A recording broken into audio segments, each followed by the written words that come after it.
Hi guys, and happy weekend. I hope that everybody had an amazing week, even though it was a little bit heavy and there was a lot of energy out there. Once again, we have made it, so let's give ourselves a pat in the back.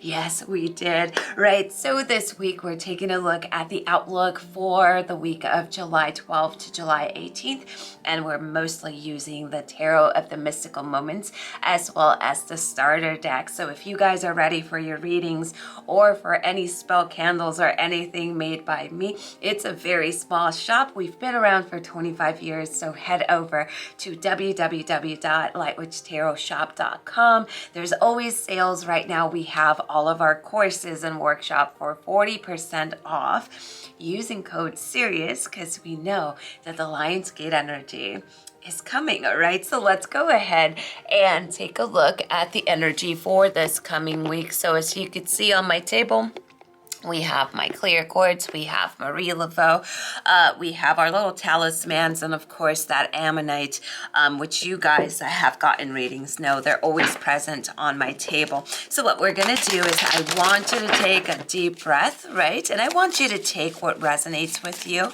and just leave what doesn't. Not every card will speak to you in a community reading, right? So what we want to do is just be open for the cards that really speak to us, right? So what we have here is a combination of cards. We see some air, we see some fire. So next week it's going to be all about that air, that fire. We also see an ammonite here for that inner wisdom. So it looks like it's going to be an interesting week. We start off with the beautiful Knight of Wands, right? So this is a week where you definitely want to tap into your inner confidence, right? Almost feeling like a daredevil because you're ready to step into this new energy. This is going to be a week to kind of avoid being reckless, but at the same time, you want to push yourself, maybe to take the beginning of something that you've been doubting yourself. So definitely beating that lacking mindset, you know, the whole be afraid, but do it anyway.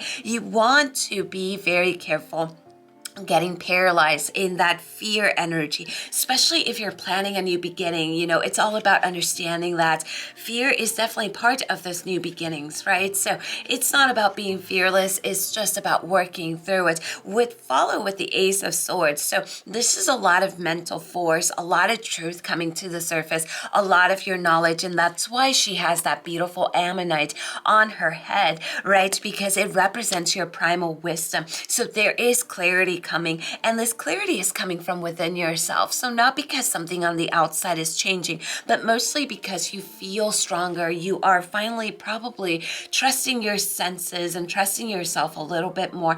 And by doing that, that definitely brings more clarity into our life. When we follow with the High Priestess in reverse, what we see here is stop denying your potential. Okay, so you're entering some kind of new journey. And with that, like I mentioned, doubt is going to be there, fear is going to be there, but do not let that fear make you deny your own potential, right? Don't be overly rational. What happens is that our intuition will guide us. It will tell us where to go. And then we start really thinking about it and overthinking about it, and then we get paralyzed.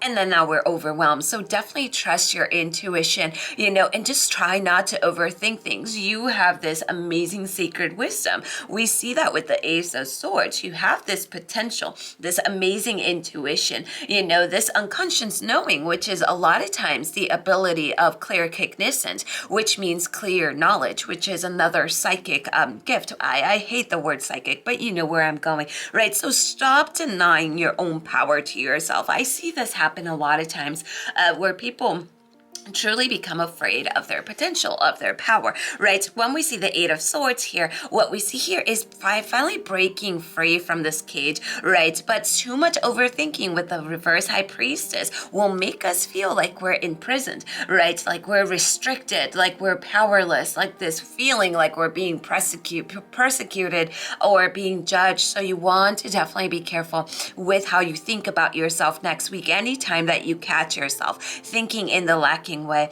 work with affirmations, work with yourself, allow yourself to know that what you feel is valid, but then release it because you don't want to deny your own energy. You don't want to fear what you were born with. You know, it's actually a beautiful thing. Here we see the Page of Wands in reverse. So you definitely want to watch out for people that are closed-minded or people that are overly judgmental of you or have so many expectations to the point that you start feeling that self-doubt. You want to start being careful or kind of looking at your inhibitions. Where in life are you restricting yourself, right? And you want to be careful with that lack of focus. That's very common anytime that we fall in the traps of despair, of feeling like we're not moving forward. As you see, like I said, we have very interesting energy because half of ourselves are going to be ready to go into this new beginning, right? And the other half is going to be fearful, which is perfectly normal. I keep telling people, definitely validate all of your emotions. There's no good emotions. There's no bad. My elders always said, every emotion is neutral. Every emotion is there for a reason. So our final card is going to be from the Starseed Oracle. And let's see what we have. Our final card is Called, and Called says it's all about your soul gifts. So this goes beautiful with the cards that we have for next week. This is time for you to step up. This is time for you to fully embrace yourself, fully embrace your weirdness. You know, start looking forward. We see here our affirmation is I am divinely guided. So as you can see, I seriously love this reading. I feel like we've all been in this wave of overthinking and doubting ourselves and being annoyed and being short and patient. So I feel next week we're finally going to hit a breakthrough. It's not going to be 100% better, but we're going to start feeling much more lighter, which is welcomed, right? So I hope that you guys have an amazing week. Thank you for being here. Thank you for being present.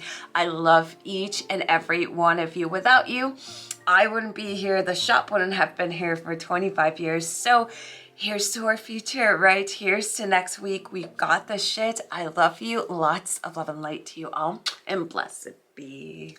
Bye-bye.